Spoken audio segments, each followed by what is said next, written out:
Hi friends, welcome to my channel. ఈరోజు video చాలా ఇంట్రెస్టింగ్గా ఉందండి. వీడియోని ఎక్కడ స్కిప్ చేయకుండా ఎండ్ వరకే చూసేయండి.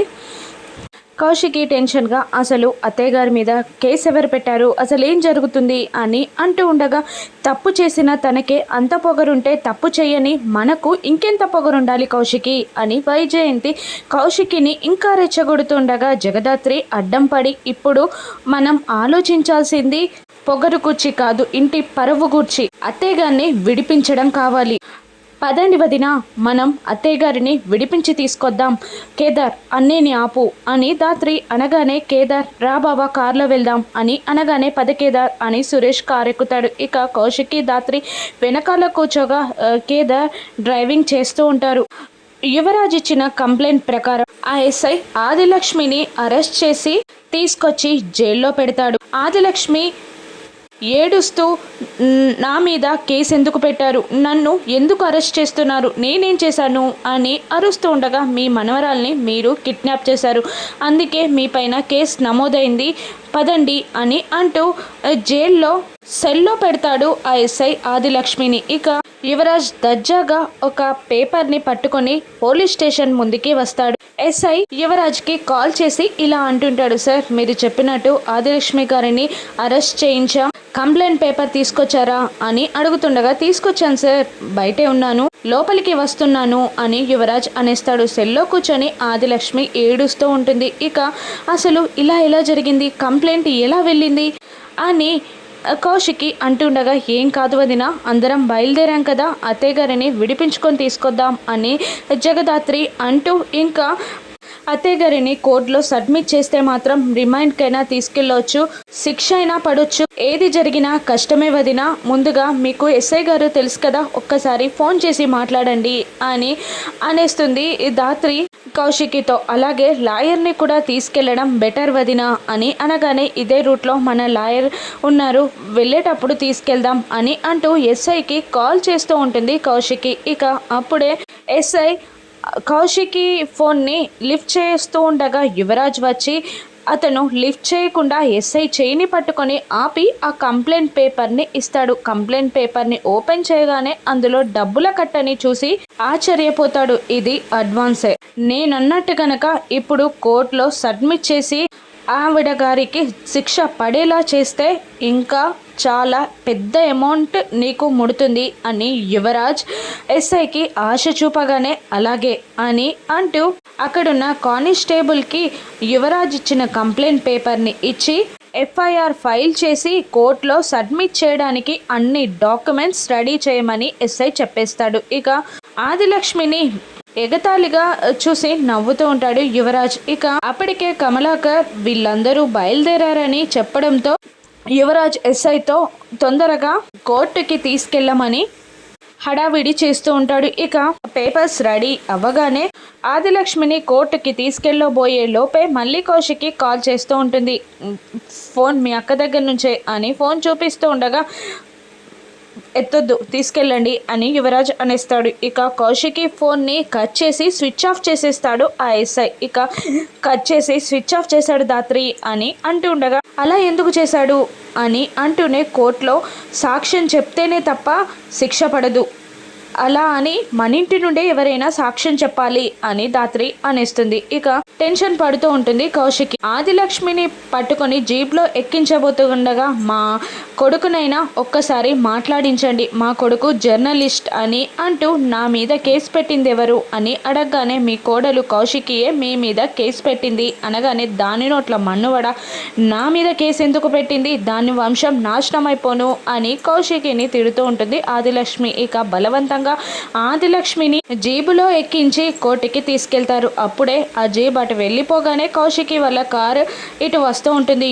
స్టేషన్ ముందున్న యువరాజ్ని చూసి షాక్ అవుతూ ఉంటుంది కౌశికి. నువ్వేంటి ఇక్కడ అని అడుగుతుండగా, అమ్మ ఫోన్ చేసి విషయం చెప్పింది అక్క, అందుకని అత్తయ్య గారిని విడిపించడానికి వచ్చాను, కానీ ఆ పాటికే ఎస్ఐ గారు అత్తయ్య గారిని స్టేషన్కి తీసుకెళ్ళిపోయారు అని చెప్పగానే, ఇక సురేష్ ఆగకుండా స్టేషన్లోకి వెళ్ళి చూస్తారు. ఇక ఎస్ఐ ఆదిలక్ష్మి గారిని కోర్టుకి తీసుకెళ్లారు అని అక్కడ కానిస్టేబుల్స్ చెప్పేస్తారు.